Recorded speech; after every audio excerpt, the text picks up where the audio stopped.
Hello. This is Adewale from Stresstherapist.net, and I'd like to welcome you to today's edition of the Take Back Control program. So today, we are dealing with how to come off antidepressants without becoming depressed. I'd like to stress before we start that I am not advocating that you ditch your antidepressants against your doctor's wishes. It's important that this is done with a professional. But let's imagine that you have gotten to that point where you feel well enough to come off your antidepressants and your doctor is in agreement with you and you've started the process or you're about to start the process. So this will be very much in line with what you'd like to hear. So essentially what we're saying is you are here today because you are either contemplating coming off your antidepressant or you are in the process of coming off your antidepressants and you want to ensure that you don't make any mistakes with this, or you've already come off the antidepressants and you are beginning to see some cracks and you are thinking about how you can prevent yourself from going downhill. So today, my promise to you today is to give you a good understanding of what you need to consider, what you need to do to ensure that you will remain well after you come off your medication, after you come off your antidepressants. So I'd like to start with this concept. What a lot of people do not realize is that depression really is the body's drastic process of repairing itself. I'll repeat that again. So people don't realize that depression, because we see depression from a very negative perspective. But more recently, scientists have realized that depression is really the body's drastic repair process. Now, if you were to do a Google on depression and inflammation, you will come across a lot of research papers on this. And the idea here is that when you go under a lot of pressure, your body goes under a lot of pressure, your brain struggles with a lot of thinking, issues that are bothering you. The stress you experience has an impact on your cells, and the impact on your cells causes a sort of inflammation in the cells, and that inflammation has a negative impact that could cause a lot of pain, and then the body tries to interfere with this negative experience you're going through by bringing the process of depression. If you think about how fever works, for example, you get a cold and you experience fever. The fever feels uncomfortable, it feels distressing of itself, but it's doing the body a lot of good. Because as you go through the fever, the body is heating up, which is helping to fight the infection. So you could say depression is sort of like a fever that the body is using to fight inflammation. So this is one way of explaining it. So essentially, the depression is the body's drastic way of repairing itself when it's been under too much pressure. So it all boils down to this.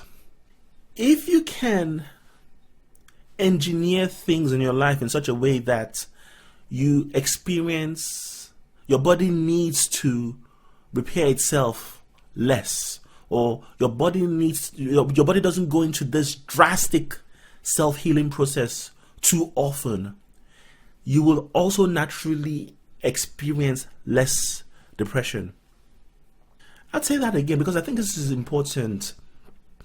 And in fact, if you take nothing else from the whole workshop today, this is an important thing to take away. And that is that the less drastic self-healing your body needs to do, the less depressed you're going to feel. And I guess the question this brings then is, how can you avoid your body going through this necessary drastic healing process over and over? Because if your lifestyle pushes you through a lot of stress, the stress causes a lot of damage in your system, your body would push you down this route a lot of times. So what can you do to avoid this? So before we go into exactly what you can do to avoid this, I'd like to go through some misconceptions about depression, because this links directly to how you can cope better without the medication. So here are common misconceptions around depression. And in this case, it's about how we think about situational depression and clinical depression. And if you've been experiencing depression for a long time, you most likely would have come across people mentioning that you've got situational depression or you've got clinical depression. And the problem with this is that depending on who tells you or where you got your information from, you might start to conclude that the depression you have is not situational, or the depression you have is not clinical. And that conclusion might be wrong. But I'll tell you why this is important. So usually people will think clinical depression is about being depressed because there is a natural problem, a natural fault in your system, in your body system, which then causes this insufficient production of happy chemicals. And then you think situational depression is purely about being depressed because of the situations around you that causes you to get depressed. Maybe someone died, or maybe you had a breakup of your relationship or marriage breakdown. And you would think that if you're struggling with clinical depression, you would definitely have to leave off antidepressants for the rest of your life. And you might then conclude that with situational depression, you can actually survive without medication. So there's these two schools of thought around situational depression and clinical depression. And so many people who find that whenever they come off medication, they get depressed again, or they don't seem to be able to pinpoint any trigger particularly for their depression. And so they conclude that they must have clinical depression. And in their mind, this clinical depression they're having is because they have chemicals in their brain that have gone wonky and it's not working properly. But if you have this conclusion, you'd be wrong. Because you see, both situational depression and clinical depression causes your body to produce less happy chemicals naturally. So they both work in that same way. And why is this important? You see, when you consider the diagnosis for clinical depression, which is sometimes referred to as major depression as well, what they say is that a person is given this diagnosis if they get depressed for some time. In a way, you could say it's like this person may initially have situational depression, but because it doesn't resolve itself over time, doesn't get resolved in time, they conclude that, okay, this is now clinical depression. To understand this even further, I'd like to introduce you to a concept I refer to as resilience thieves. In this case, resilience thieves are anything you do which seems to be helping you, which however causes your depression to get worse, because it's actually stealing your ability to remain resilient. And this is why this is important. Let's consider this a situational depression initially. So in this case, Mr. A had a tragedy where his wife died. This is the incident. Now, the incident creates what I would call layer 1 for depression, which means in this layer, you're missing this person so badly. It feels like your world is upside down. Your world cannot exist without this person. And this causes you to just get depressed. Now, they would say situational depression can occur because of something like this. But how does this then relate with clinical depression? So that same example will become clinical depression because of another layer of things. So in this case, you still have the person, family member died, you miss them so badly, and that's starting to make you get depressed. But then there's the second layer where this person is starting to feel worthless because of the fact that they get depressed in the first place. And because they are thinking that way, they now begin to think, in order to try and be more valuable to people, I must spend more time just helping others. So they spend a lot of time helping others, and that starts to impact on their energy levels because it just takes a toll on them. So this is how clinical depression comes about. So depression gets started by the first layer, and then the second layer keeps the depression going for years.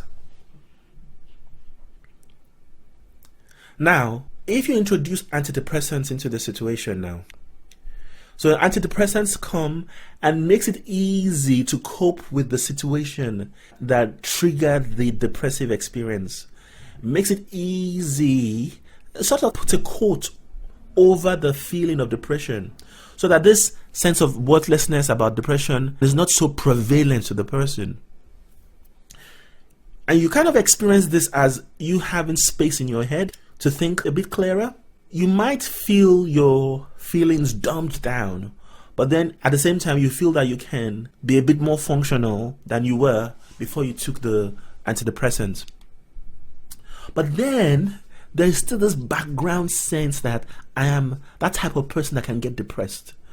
So essentially now, if you now remove the antidepressants, everything just comes back again because the roots have not been addressed. And in this case, the roots is this belief that I'm worthless because I can get depressed, which causes me to have a lifestyle that depletes me. So in this case, that I must spend time helping other people becomes the resilience thief. I'm hoping this makes sense. So because in this case then, as the antidepressant has been removed, things like maybe you fall down the stairs or you get a red letter notice because of your bills, or you got a flat tire, would easily plummet you into feeling depressed again. But that's only happening because the anchor that's holding you into depression is still there, has not been addressed by the medication. So the bottom line here is that if you are depressed and you go on antidepressants and you feel better, then come off your antidepressants and then plummet back downwards. The bottom line is that there is something in the background that is depleting your system. And as long as this thing exists, you will always get depressed if you come off your antidepressants. It might be an immediate plummet downwards, or it might be a gradual process of becoming depressed. And at that point, you start experiencing your energy problems, motivation problems, the negative thinking gets more prominent, and you start struggling to enjoy doing things again. So how do we ensure that when you come off your antidepressants, you can maintain a good mental health? We'll go down into the essentials now. I decided to just use this picture. I don't know why, but I just felt, okay, this picture does depict someone who's at peace. But anyway, so we're looking at what you do before you come off antidepressants, what you need to do whilst coming off antidepressants, and what you must consider after coming off antidepressants. So going to the first one. So the things you must do before. This one is the most important thing. And you find I'm going to spend more time in this section because I believe that if you can get this section right, the others can fall in place a lot easier. So an important thing you must do is to know how to work with your resilience thieves. And once you know that, you devise a relapse prevention plan based on what you know about your resilience thieves. Okay, I'm going to break this down now. So here are 3 common resilience thieves I've come across when helping people get through depression. So the first one here is protecting yourself from negative or distressing emotions. And you wonder why I'll put this as a resilience tip, because you think, are you not supposed to be protecting yourself from not feeling negative and distressed? But the thing is that for this particular resilience thief, it seems like it's a positive thing to protect yourself from negative feelings or negative or distressing emotions. But what people don't realize is that if you have this inner belief that when you express or show a negative emotion, it makes you more hard to relate to. It makes you unlovable. It makes you like a difficult person to be around. You can naturally have this belief that you must not show that negative emotions. Or if the distressing emotion is just so too distressing that you just feel you can't cope with it, you feel like it's going to overwhelm you and break you down, you get into this habit of naturally blocking away distressing emotions. But this is the problem, because the more you block away distressing emotions, this naturally causes you to block away positive emotions as well. The sad thing about this is that you can't do one without the other. It's the way our biology is made up, that if you spend a lot of effort trying to push down negative emotions, you will actually push down all emotions. And that can push you to a place where you start to feel flat and empty. So it might seem like a positive thing, but then it ends up becoming an energy sapper. And that's why I call it a resilience thief.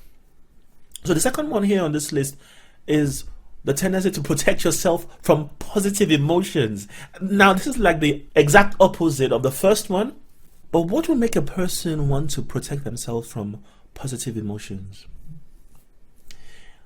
A common experience in depression is the feeling that if I am happy, or if something allows me or causes me to experience a moment of happiness, the experience of crashing downwards feels way worse, and it feels like something that I don't want to experience again. It's a bit similar to what happens with someone being on a drug. You take the drug, it makes you feel high, then when you come down from the drug, you feel like in a worse place. It feels like you're in a worse state that you were in before you took the drug in the first place. So is this experience with depression can cause a person to feel like they need to push away positive emotions because they don't want to experience the calm down. And naturally with this is as you're pushing away positive emotions, you don't feel positive. It will make you feel flat and empty. Very much like the first resilience thief we talked about. So that's the second resilience thief here. Now the third resilience thief is protecting yourself from failure. Again, it seems like a positive thing to do. Nobody wants to fail, really.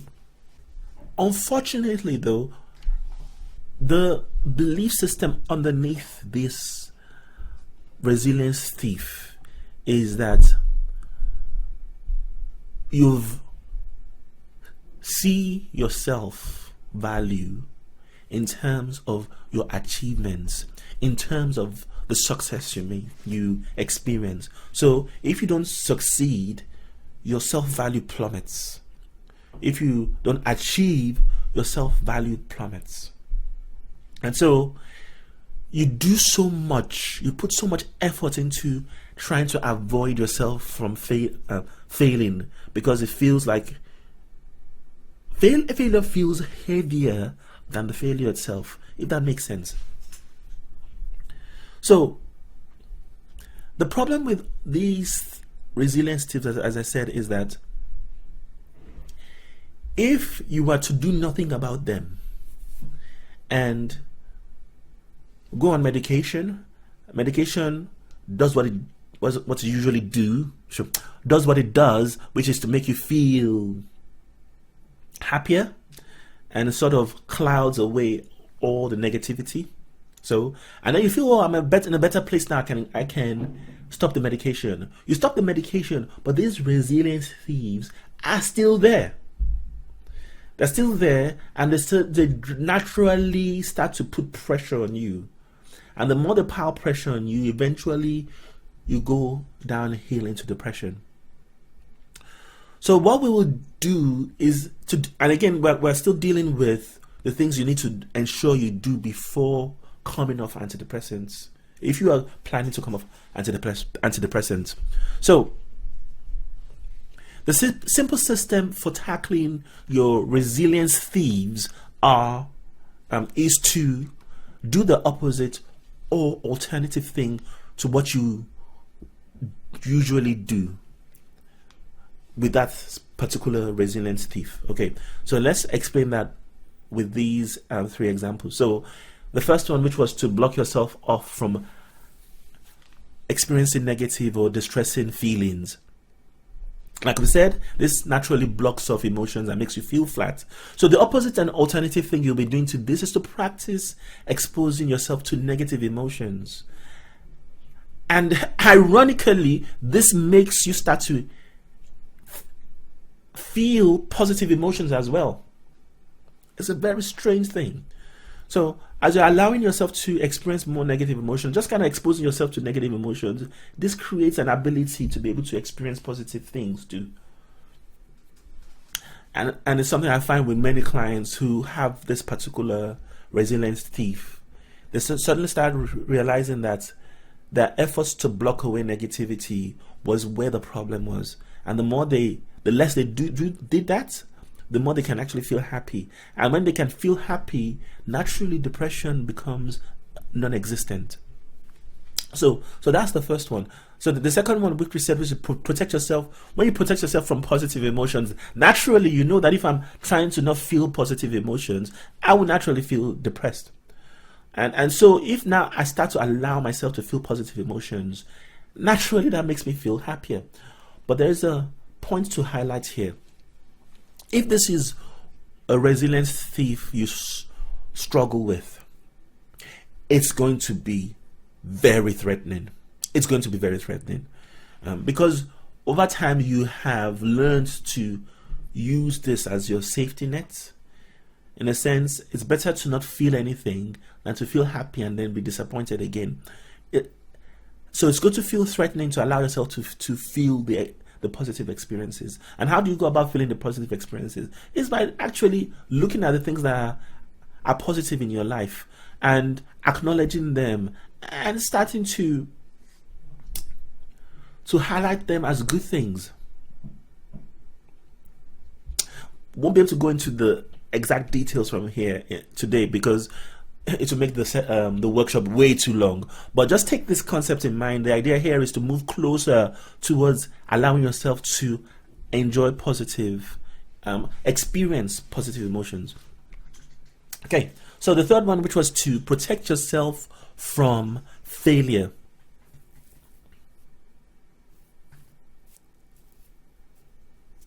Now, the more you do this, anything that seems like a failure will naturally plummet you, even if it doesn't turn out to be a failure.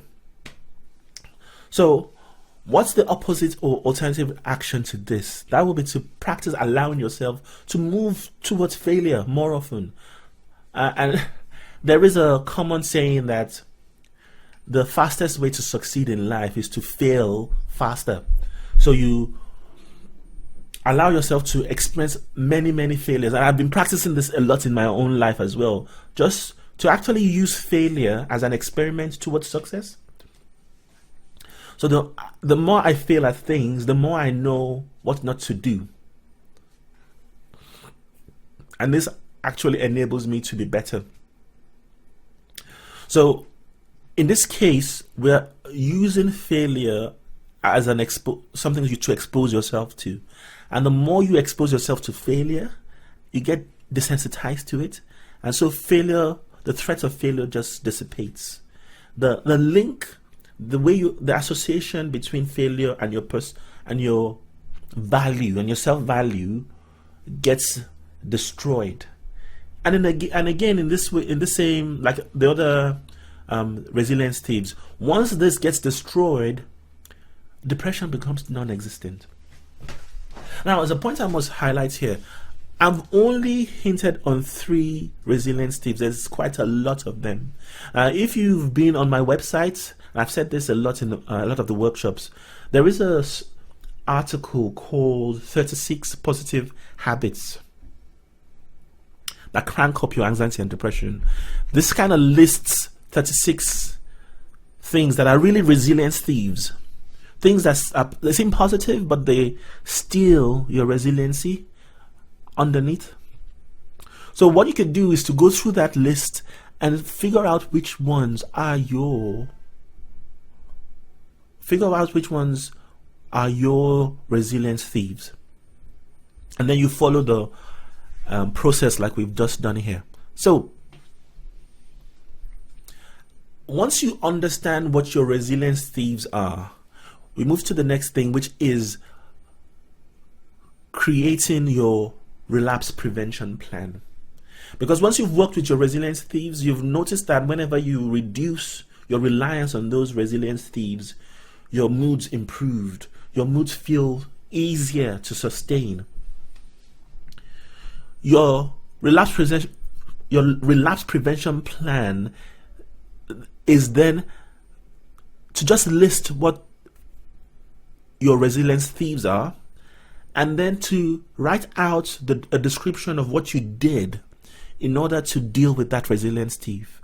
Because this is something that you'll be using going forward. And what I say to people is that after they get discharged, the only thing they can do to become depressed again would be to do what they were doing before. And then the only thing they can do to stop themselves getting depressed again is to do the things that they're doing now in terms of doing the opposite to their resilience thieves. Does that make sense? Okay. And if there's any questions you have in all of this, please feel free to send me an email, and I will be happy to answer. And also, if for anybody who's interested in getting some guidance towards finding what their resilience thieves would be, please also reach out to me, and I'll kind of guide you through how we can work towards an arrangement to help you figure out what that is. Okay, so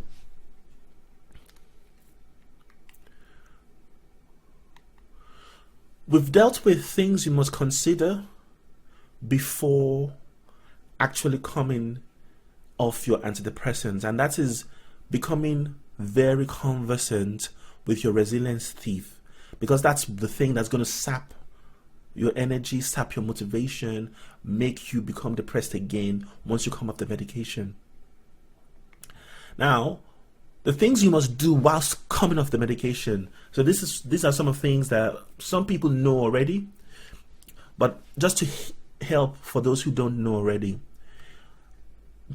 perhaps the number one thing you must consider is to never ever go cold turkey off antidepressants. Because if you do that, a lot of things can go wrong. Some people experience things that they call mental zaps in their brain. They just feel a kind of zap going on. Some people, there's just so many things that can go wrong. So I would really counsel against going cold turkey off antidepressants. So the better approach is to work with your medical professional to reduce the medication slowly.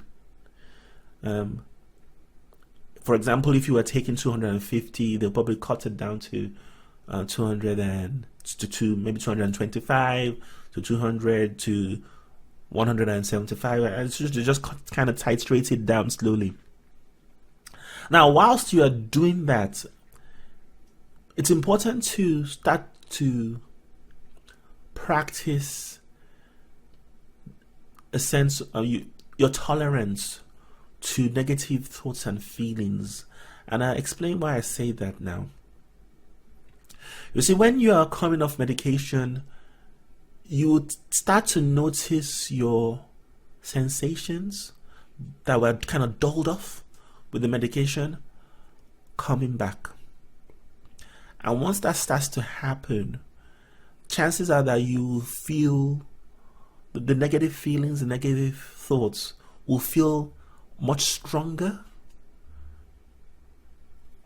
And the only way I can explain it would be, just imagine you've been in a dark room and somebody's just suddenly switched on the lights and it just kind of blinds you with the intensity.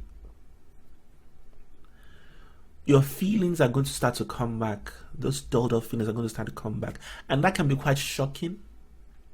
So as you are tapering off, it's good to start to purposefully teach yourself tolerance to negative thoughts and feelings. And one good way to do that would be to use mindfulness. And I'll explain that quickly just to give you an idea of how to do this. So let's say you already have memories of situations that maybe upset you, things that make you feel sad. It could be that the last time you went with your girlfriend to visit her parents, they treated you very harshly, and that made you feel rather depressed. So whilst you're coming off the antidepressants, you practice just allowing yourself to remember that event. You are remembering that event to allow yourself to feel the emotions connected to that event without trying to fight the emotion. You just allow yourself to feel it for a little bit. And then try to carry on with your day. In this case, you are not trying to question the emotion. You're not trying to challenge yourself to the emotion or challenge anything. You're not trying to fight anything. You are only just trying to learn how it feels. Just to experience how it feels. And then carrying on with your day. Now, for anybody who is wanting to do this effectively, I would just kind of encourage you to kind of look for some good books online. I mean, if you want me to make suggestions, you can reach out to me privately and I'll make some suggestions to you that can help guide you through this kind of process.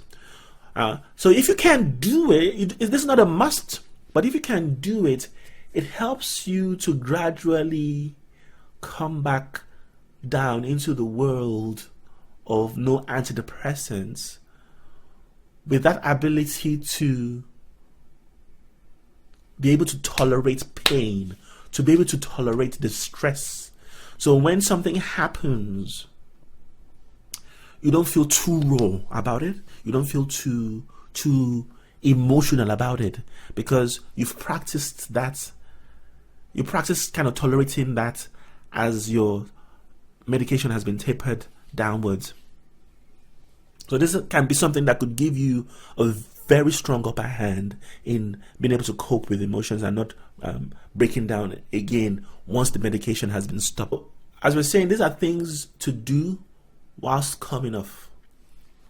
You must ensure to follow professional guidance, work towards tapering off gradually, and practicing tolerance of negative emotions whilst coming off. So, and lastly, then we go to things you must do after coming off the medication. So we've looked at things you must do before coming off. We've looked at things you must do whilst you're coming off. Now these are the things you must do after coming off to ensure you do not relapse again.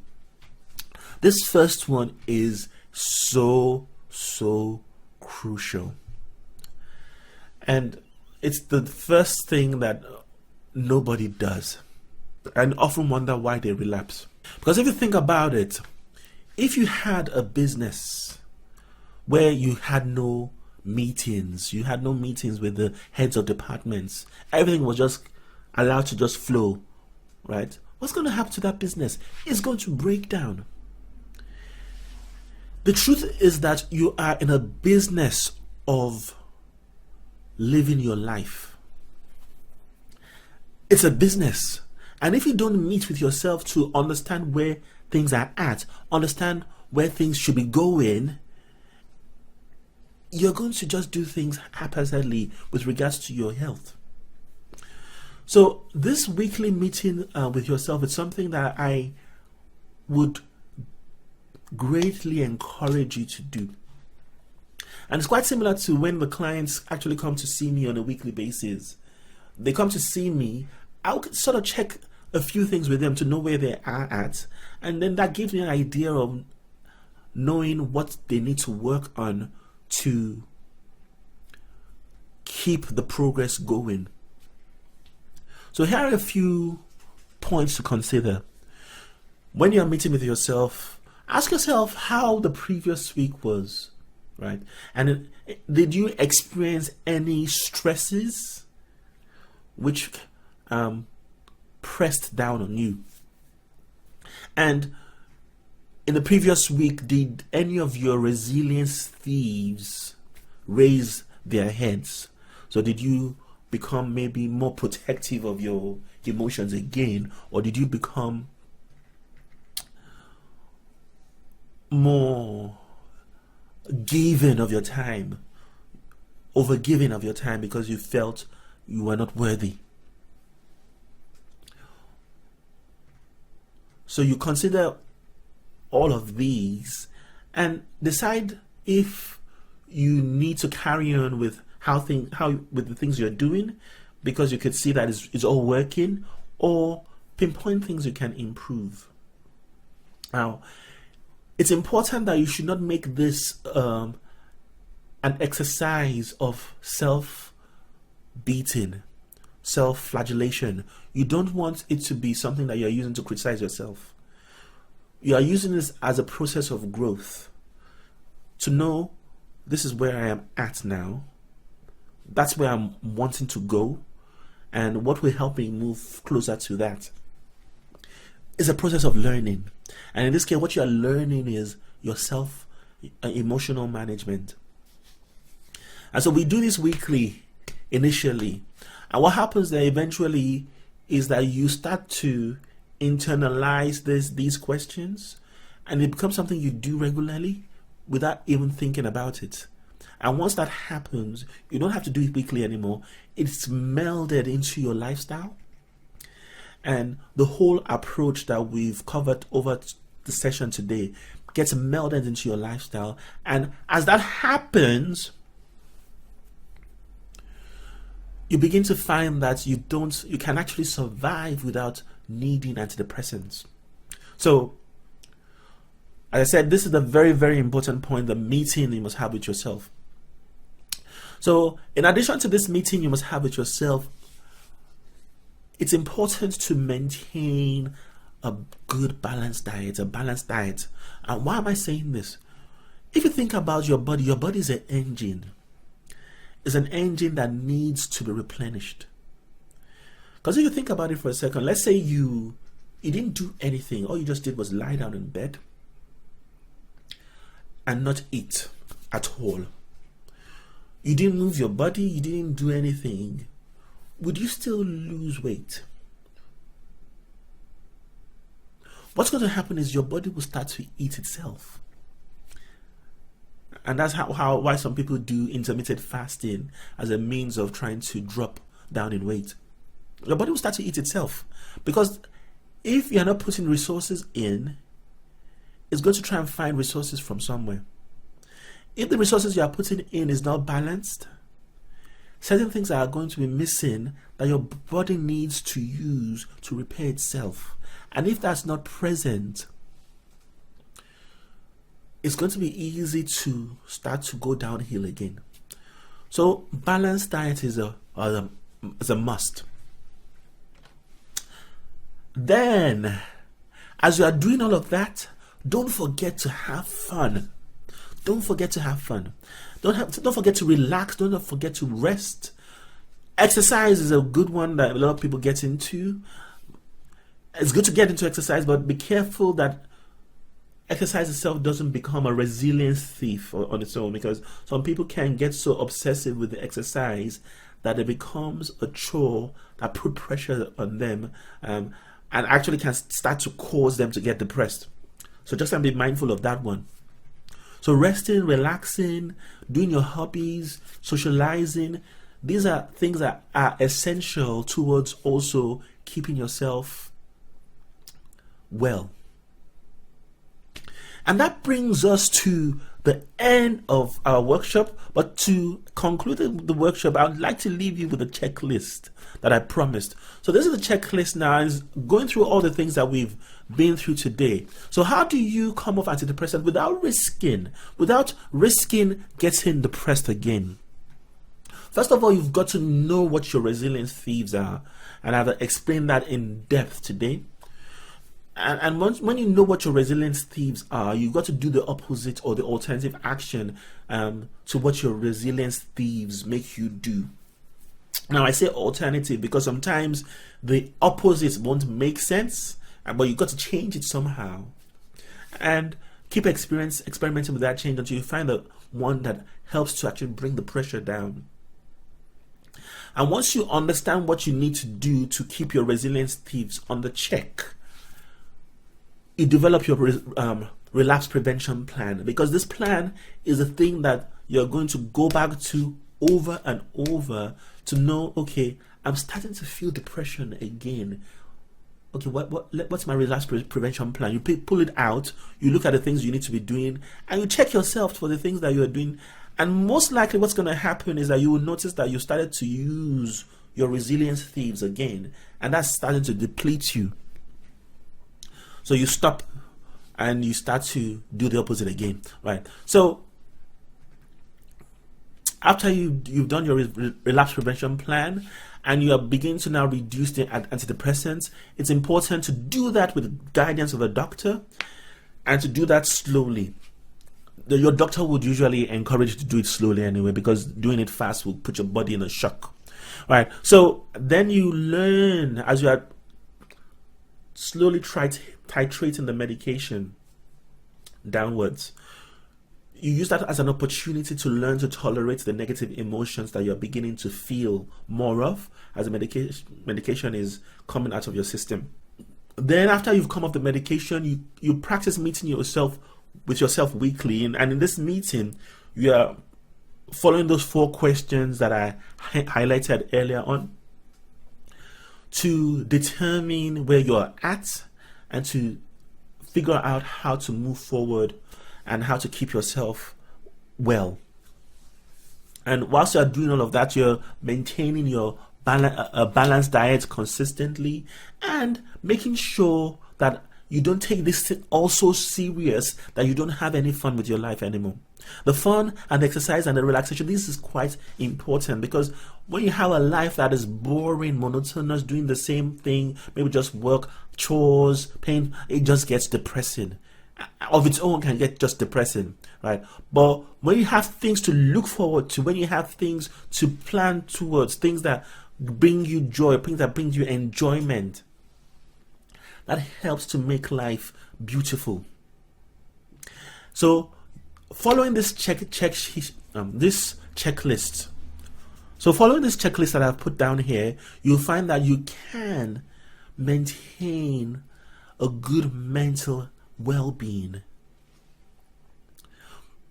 after coming off your medication. And you find, like many people, 2 years, 3 years, 4 years, 5 years down the line, you are still maintaining a life without depression and not needing to rely on antidepressants. And the more you meld all these strategies into your personality, eventually it will be something you just do. You just do these things in a way that it's just who you are, and naturally you never relapse again. So this is what I wish for you. So I'm going to encourage you to put these strategies into use. There's no point hearing everything I've said today and then just letting it fall on deaf ears and you don't use them, but put them into use so that you can reap that reward of a life without depression.